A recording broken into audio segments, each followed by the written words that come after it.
কোন যুবক আরশের ছায়ায় স্থান পাবে? ক, যে যুবক নিয়মিত সালাত আদায় করেছে। খ, যে যুবক যুবক বয়সে হজ করেছে। গ, যে যুবক পিতামাতার সেবা করেছে। খ, যে যুবক যৌবনকাল আল্লাহর ইবাদতে কাটিয়েছে।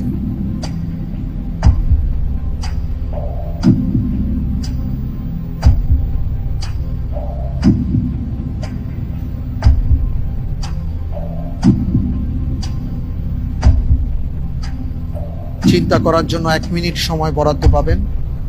দুটো লাইফ লাইন আপনার জন্য ওপেন হয়েছে। ইন্টেলিজেন্স প্যানেল 50-50 চান্স, চাইলে সহায়তা নিতে পারেন।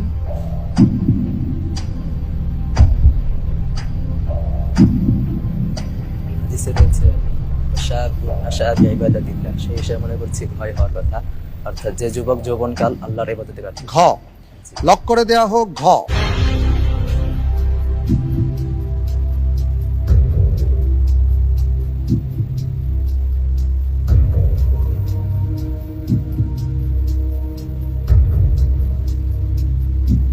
আপনি যে উত্তরটি দিয়েছেন, আপনার উত্তরটি সঠিক হয়েছে। আলহামদুলিল্লাহ। আলহামদুলিল্লাহ, মাশাআল্লাহ, চমৎকার, মাশাআল্লাহ।